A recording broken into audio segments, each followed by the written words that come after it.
Okay, so good Shabbos, everybody. Shabbat Shalom. Or good, almost Shabbos. So,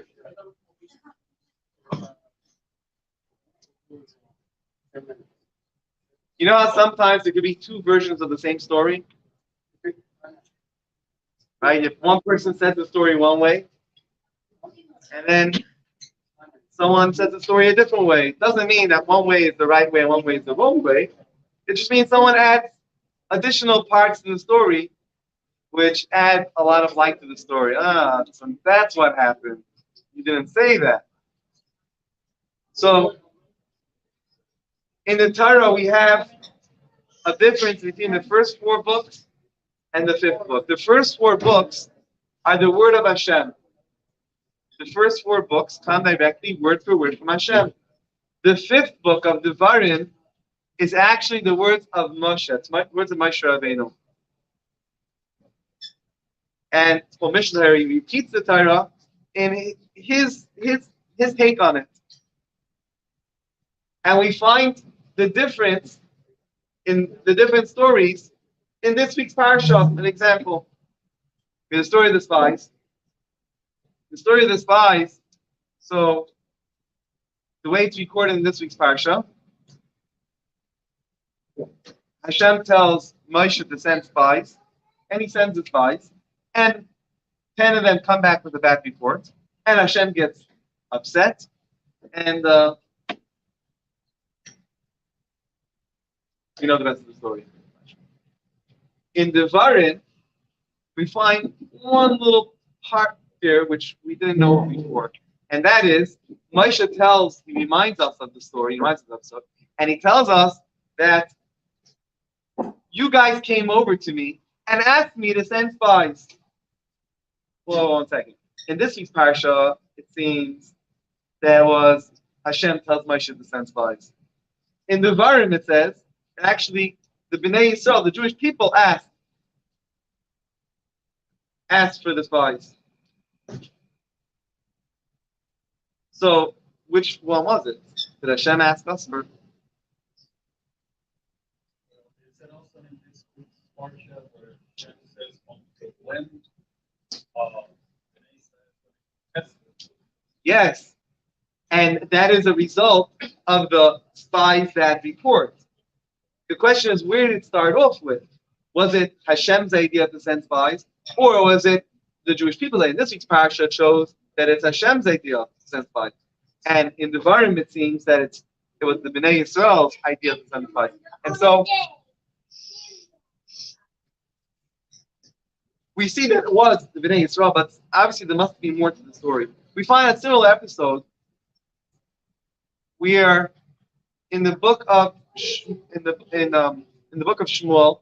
The Bnei Yisrael, the Jewish people, ask Hashem to give us a king like the other nations, and Shmuel HaNavi gets all upset, and Hashem gets upset. What are you asking for a king for? Actually, what was the big deal? If you look in the Torah itself, Hashem says you should have a king. You should appoint a king for yourselves when you come to the land of Israel. So why did everybody get upset? Huh? And so Chassidus explains over there in the story of Shmuel that yes, it's true that Hashem said you should have a king. But why are you asking for a king? Are you asking a king because Hashem said you should have a king when you come to Israel? Or you're asking a king, they said, we want a king like all the nations have a king. You want a king like everybody else? That's why you want a king? You want a king so you can have someone in a fancy jet, Air Force One, why do you want the king? You want a king because you were sick of Shmuel HaNavi? And so Moshe recognizes right away. Moshe knew that there was a problem with sending spies. And that's why Moshe davened for Yeshua, he davened for Joshua that Hashem should be with him. Because he knew there was a problem.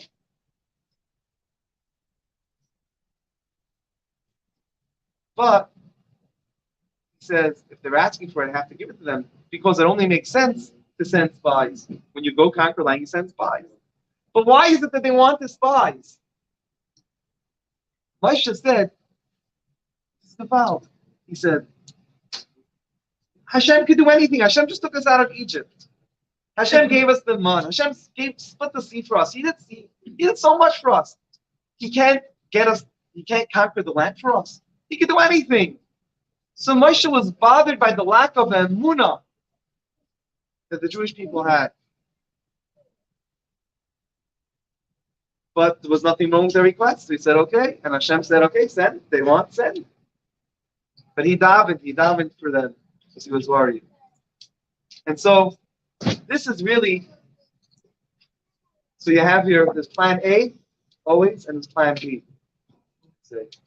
Plan A, we have to have in everything, is Amunah, and plan B is B'tachon.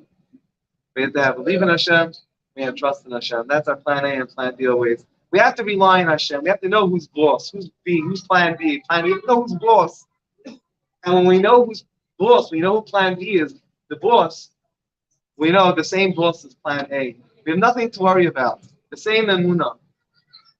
The same aleph d'alufi shel olam. And so, the same thing in every single time we have a decision we have to make. We want to know what's behind our wanting something. What's behind our second guessing something?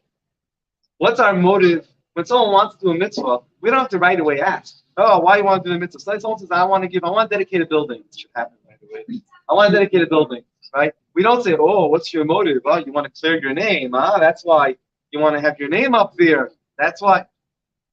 You want to give the building? You want to give the building? No problem. Someone wants to get tzedakah? No problem. No, we don't have to. But if someone, let's say you have mitzvahs like, there's a mitzvah of to warn your friend if you see someone doing something wrong. And I feel very good at that. Hey, what are you doing? I feel very good at telling people off. When someone's telling someone off, then we have to ask, is it coming from a place of what Hashem wants? Or is it coming maybe because I want to show I know a little bit better?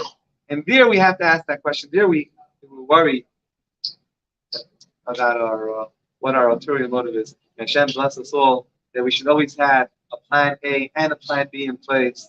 Our emunah, plan A should be our emunah in Hashem, our trust in Hashem, our faith in Hashem, and plan B should remember who's the boss, who the B is, our betachon in Hashem. What? No?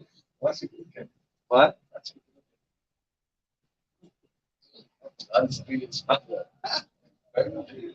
And Hashem should bless us through our emunah and betachon. We should have our plan M. Mashiach should be here. Continue davening. It's almost Shabbos. We continue davening right away on page 100.